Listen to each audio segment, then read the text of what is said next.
Well, the heat is dangerous for people. It's dangerous for your pets as well. So that is why we are talking with Dr. Michael Bailey, president of the American Veterinary Medical Association, about how to keep your pets safe, especially over the 4th of July. We've got the high heat.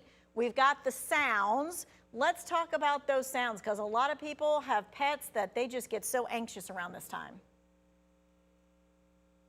So yes, the sounds that we're talking about are here all the time. Our pets can hear and feel the sounds actually 3 to 4 times the distance we can.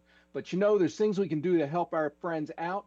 And part of it is making sure that you take them out early in the day, tire them out, just like you would a kid, and then let them come into a room you've determined to be quiet. And I recommend playing with them, give them a new chew toy, and play some music, play a talk radio, or put the TV on for them when the sounds are there so that you help drown them out or break it up. Is this the time that we should be thinking about buying like one of those thunder shirts or going to our vet and asking for some kind of medicine?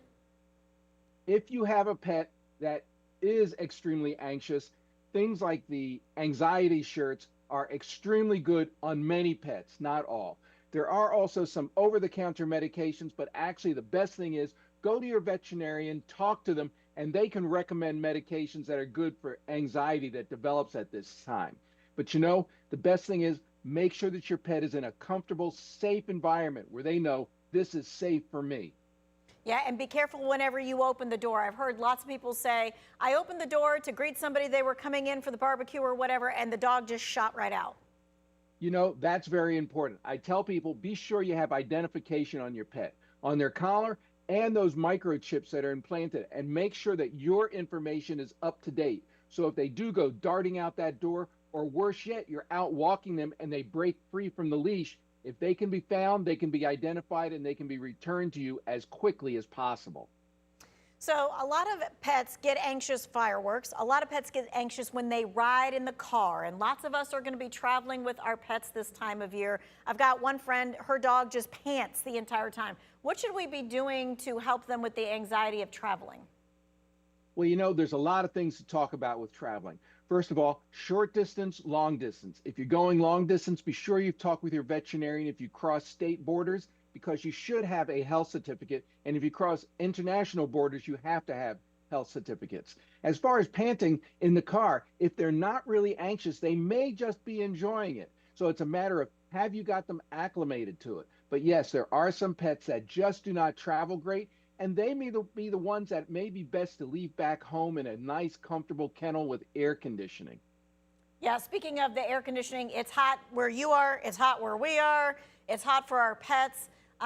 Besides, of course, like not keeping them out for too long, what else should we be keeping in mind when it comes to the heat? If you do take that short trip rather, say you're going down to the store and you decide to take your pet, do not go into the store and say, I'll be back in a few minutes, even if you're leaving the car running, because remember, the new cars have timers on them that shut the engines off after a period of time. Engine stops, air conditioning stops, and the temperature in the car can go up over 100 degrees in just a few minutes. That is not anything we want to see with anybody's pet anywhere. When it comes to taking the dogs out, I mean, my dog's a lab. She wants to lay out in the sun for like as long as I would let her do that. But I know that I should not let her do that. Well, whether it's a dog or whether it's a cat, they love lying in that sun. But if we're talking about a hot day, you need to be out early in the day or late in the evening. Think about that asphalt, that concrete, or even if you're near the beach, hot sand that can be extremely hot on their pads. If the surface is too hot for you, it's going to be too hot for them. Do not let them lie out, because they can get sunburn and skin cancer just like we can, especially light-skinned dogs and cats. And cats, they don't know what's good for them sometimes. They'll lie in that window all day long, but that may be baking them. Okay, then my last question, we've got like less than a minute left, is what do I do? Because my dog has lots of wiggles and she wants to be outside. How do I entertain her inside and get those wiggles out? Exercise early in the day so you tire them out. That's the best thing I can say there.